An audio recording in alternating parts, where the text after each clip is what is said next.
Mm-hmm. You know that AT&T commercial where they're on a plane and the stewardess is talking to the girl and he's like, oh, okay, that costs something, or okay, I have water. A water costs something. Yes, And the then one that has Keegan Michael Key in it. exactly, right? Mm-hmm. Mm-hmm. Every time this commercial comes on, I say to myself the exact same thing. Why the fuck is Keegan Michael Key in this commercial? Like, don't get me wrong. I am not saying I've said the same thing.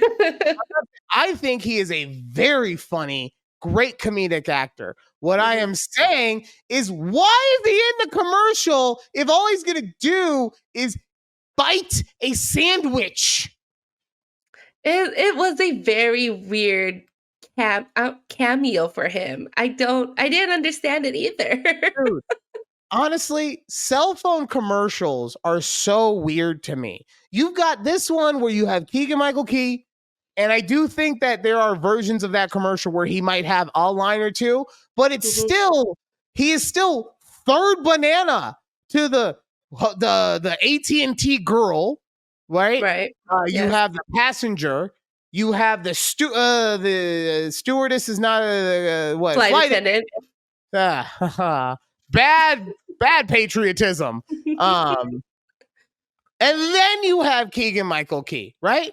And I'm reminded of the weird Bradley Cooper T-Mobile commercials that were coming out last year, in which Bradley Cooper looked homeless with his hair just so disheveled, and his mom's coming on, and they're just like, honestly, it seemed like they were just like, we have some cameras, and Bradley said him and his mom have 15 minutes. Let's figure this out. I don't think I've ever seen those.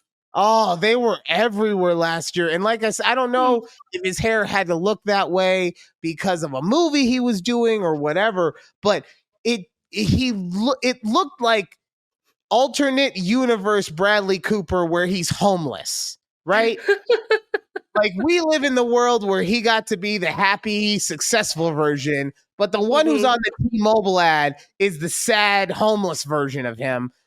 But why is that what they chose to make a commercial out of?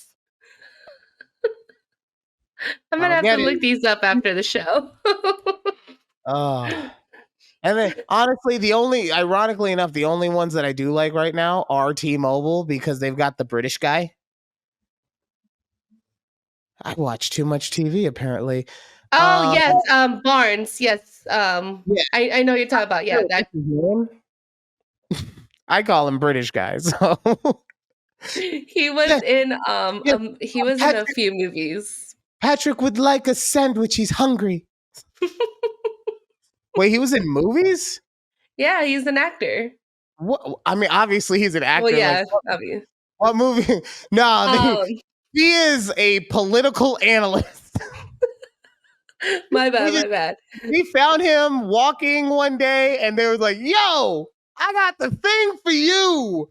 No, but like, what movie has he been in? He was in. I remember him from.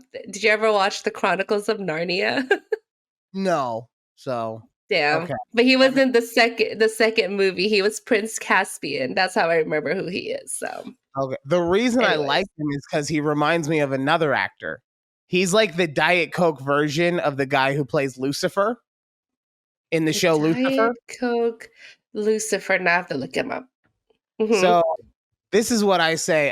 Anyone who's like not the good version of somebody, I call them the Diet Coke version, right? Oh, so, I can see what you mean. Right? And that guy's also British. So it's just all the things, man.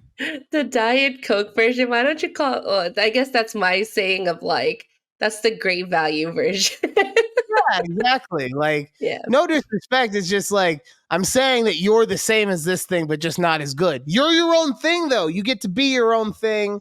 You know, don't take any judgment from a man who, you know, somebody came up to him over the weekend and said, "Let me touch your hair." You know, you don't take advice from that guy.